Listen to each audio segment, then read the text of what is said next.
नमस्कार। बांकीपुर से भारतीय जनता पार्टी के लिए एक ऐसी खबर निकलकर सामने आई है जिसने दिल्ली के बड़े बड़े सियासी दिग्गजों के पसीने छुड़ा दिए हैं। जी हां, यह बीजेपी के लिए सिर्फ एक बुरी खबर नहीं है बल्कि एक बहुत बड़ा सियासी झटका है। और अब सवाल यही उठ रहा है कि क्या वाकई प्रधानमंत्री नरेंद्र मोदी और गृह मंत्री अमित शाह की उल्टी गिनती शुरू हो चुकी है, क्योंकि बांकीपुर तो सिर्फ एक झांकी है, असली पूरी पिक्चर अभी बाकी है। सवाल इस बात का है कि जिस तरह से बीजेपी पर हर तरफ से चौतरफा राजनीतिक और सामाजिक हमला शुरू हो चुका है, उसका जवाब अब सत्ता के पास नहीं है।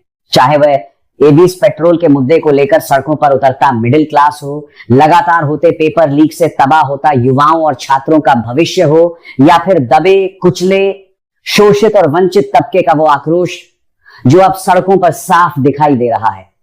हद तो यह है कि सरकार का जो अपना पारंपरिक और समर्थित वोटर रहा है, वह भी यूजीसी के नए नवेले फैसलों और अन्य नीतियों से बुरी तरह नाराज है।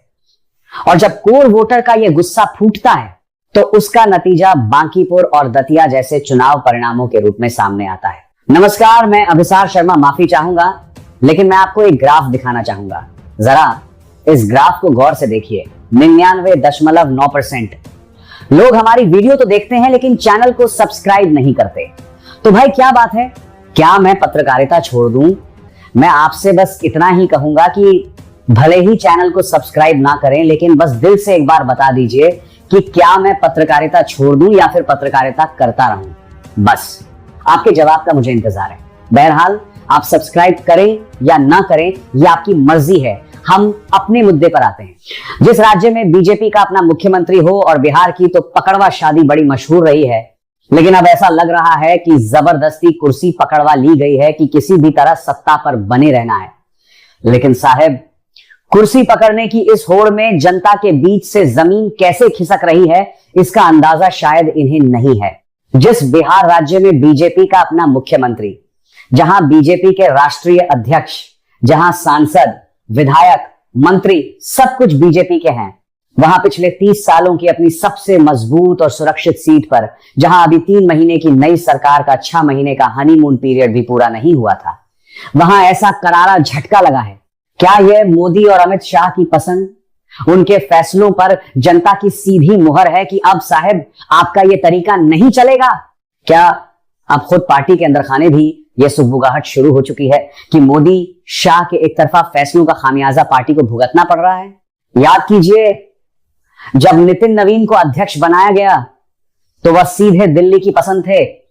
उधर दतिया में जब नरोत्तम मिश्रा का टिकट काटा गया, जो अमित शाह के बेहद करीबी माने जाते थे। अब जब इतनी कुंडलियां मिलाने के बाद भी पार्टी का गणित नहीं बैठ पा रहा है, तो फिर साहब सवाल तो पूछा जाएगा। और सवाल यह भी है कि जनता के इस आक्रोश को दबाने के लिए अब कैसी कैसी कहानियां गढ़ी जा रही हैं। सोशल मीडिया और बीजेपी के आईटी सेल में इस वक्त बड़े ही अजीबोगरीब आख्यान और मनोहर कहानियां परोसी जा रही हैं। जरा गौर से सुनिए कि वे जनता को क्या समझाना चाह रहे हैं। कहानी ये बताई जा रही है कि बीजेपी बांकीपुर खुद हारी है। जी हां, उनका दावा है कि बीजेपी ने यह चुनाव जानबूझकर गंवाया है ताकि तेजस्वी यादव का सियासी सफाया किया जा सके। और तर्क क्या दिया जा रहा है?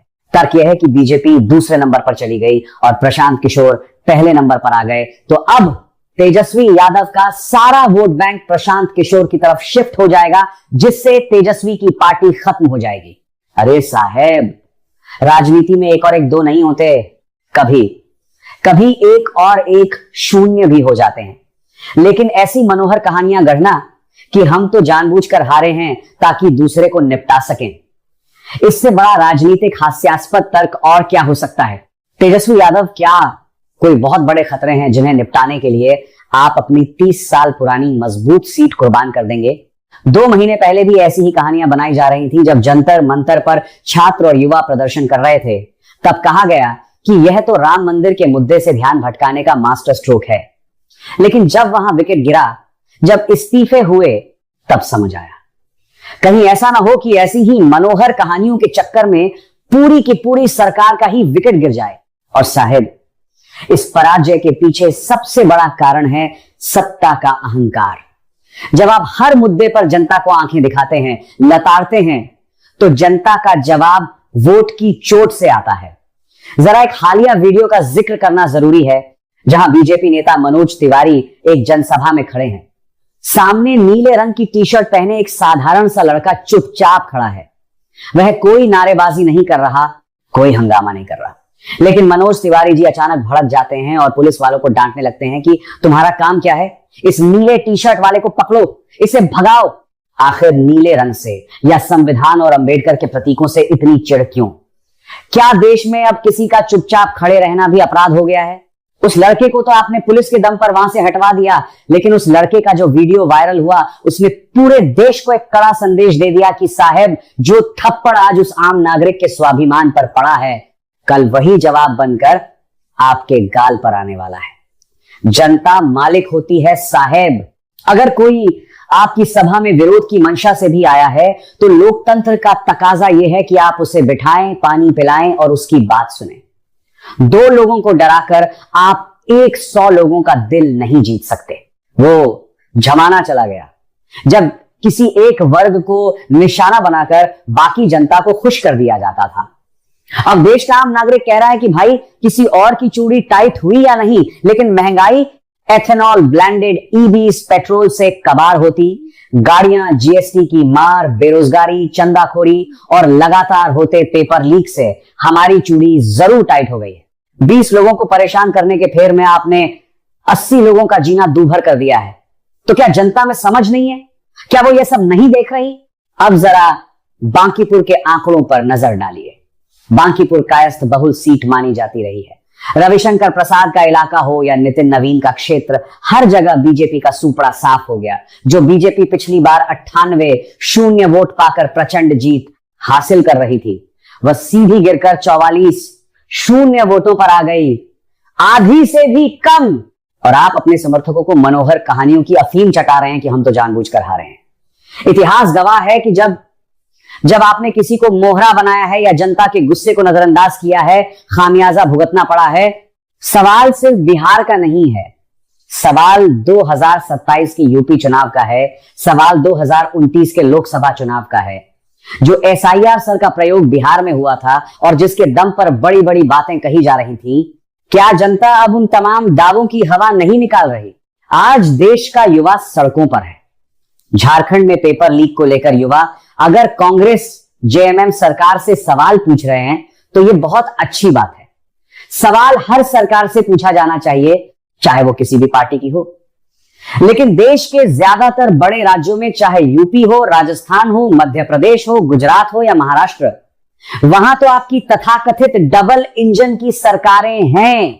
अगर युवाओं और मिडिल क्लास का यह गुस्सा यूं ही बढ़ता रहा तो सबसे बड़ा नुकसान किसे होगा? एबीज पेट्रोल के मुद्दे पर अरविंद केजरीवाल का पीएम आवास की तरफ 2 लाख लोगों के हस्ताक्षर लेकर जाना, लोगों की गाड़ियों के इंजन खराब होना और सरकार का यह कहना कि शुद्ध पेट्रोल चाहिए तो 125 रुपए लीटर दो, ये सब बातें क्या जनता भूल जाएगी? जब किसी गाड़ी का एक नट बोल्ट ढीला होता है तो धीरे धीरे पूरी मशीनरी चरमरा जाती है। बांकीपुर और दतिया के नतीजे बता रहे हैं कि बीजेपी की सत्ता के जो मजबूत नट बोल्ट समझे जाते थे, वे अब ढीले पड़ने लगे हैं। अगर यही रवैया रहा, अहंकार यूं ही 7वें आसमान पर रहा और जनहित के मुद्दों को इसी तरह अनदेखा किया जाता रहा, तो 2027 और 2029 की राह बीजेपी के लिए बेहद मुश्किल होने वाली है। आप इस पूरे मुद्दे पर क्या सोचते हैं? क्या वाकई बीजेपी के अहंकार और गलत नीतियों का नतीजा अब सामने आ रहा है? नीचे कमेंट सेक्शन में अपनी राय लिखकर जरूर बताइए।